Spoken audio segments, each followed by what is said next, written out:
Rais William Ruto amesema hakuna kijana atakayebaguliwa katika utoaji wa fedha za mradi wa Nyota. Rais Ruto aliyezungumza huko Malindi wakati wa usambazaji wa shilingi milioni 126 kwa vijana kutoka kaunti za Kilifi, Lamu, Tana River alisema kwamba mpango huo unapiga jeki mipango mingine muhimu ikiwa ni pamoja na mradi wa nyumba za gharama ya bei nafuu.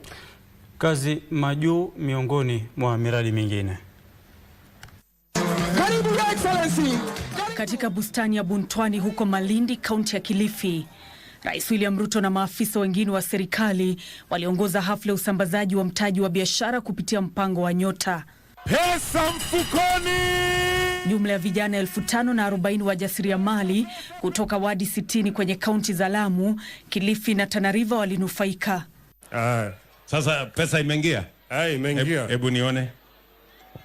Do you know the kind of business, biashara gani? Nitaingia tu hapo Kongoya, nitafute kamera kalikali za mtumba. Nilete mtaani na uzie mtaani. I'm a business-minded person.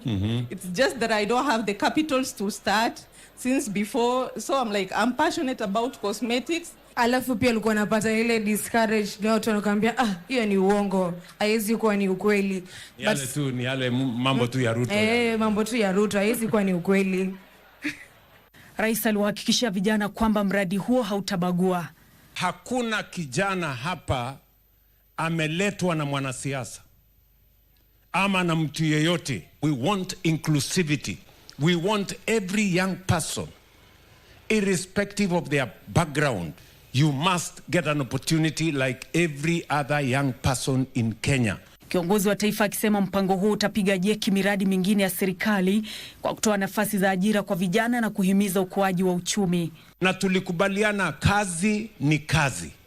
Ikipatikana Kenya tufanye. Ikipatikana kwa mjengo tufanye.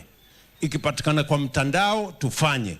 Ikipatikana nje ya Kenya tufanye. Lakini Kenya hii kwa mapenzi ya Mungu inshallah tunaibadilisha hatua kwa hatua.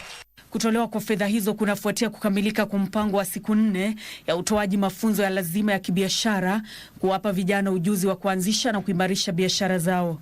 Kutoka ufungue maombi wiki moja imepita, kuna vijana 265,000 ambao tayari wametuma maombi yao. Sisi kama kaunti tutatoa leseni ya wale wote ambao wataanza biashara na hiyo pesa. Hii ndio itatusaidia tupanue uchumi wetu, tuongeze idadi ya Wakenya ambao riziki yao wanaipata kupitia jasho lao. Nancy Okware, Darubini.